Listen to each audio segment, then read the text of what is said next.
The recent pandemic has really seen an increase in depression, with much of our social norms changing to self-isolation and social distancing. And one of the larger populations affected has been our seniors, who have really been isolated from their relatives and families. Joining me now is Dr. Sandra Graham, an Executive Director of Behavioral Health at Memorial Hospital. Good morning. Thank you so much for joining us. Good morning. Thank you for having me. Glad to be here. So I've heard that you've teamed up with the City of Jacksonville's mayor's office to help curb this rise in depression, especially among the elderly. Absolutely. We were so pleased to be able to partner with Mayor Curry and the City of Jacksonville. We realized that with this most recent pandemic, our seniors really were having a difficult time. That population already has a lot of challenges, but combined with the increased isolation, the social distancing, we realized that we needed to get creative and find a way to support them. So the result was the senior support line developed specifically to help our seniors during the time of the pandemic. And it was a great way to be able to support our seniors while keeping them safe at home. And how important was this to specifically address the needs of seniors? Were they being left behind? And what kind of issues are being brought to the phone line for discussion? Absolutely. Sometimes our seniors are often referred to as the forgotten population.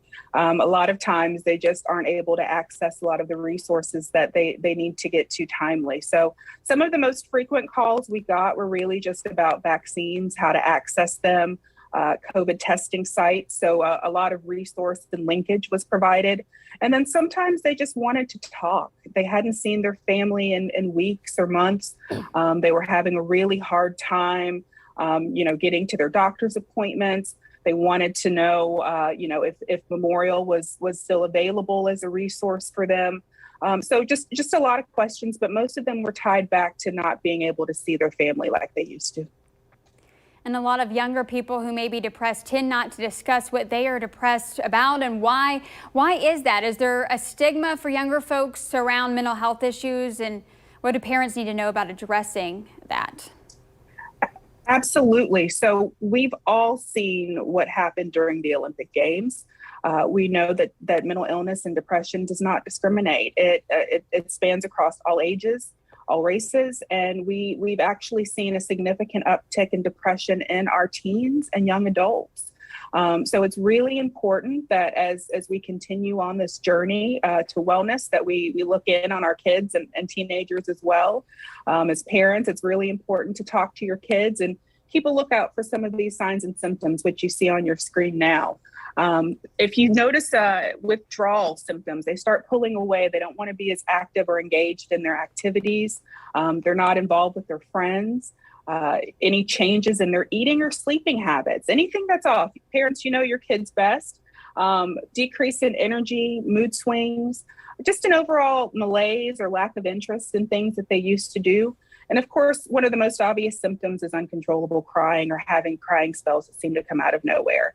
And those are not just specific to children. Those are signs and symptoms to look for across the spectrum.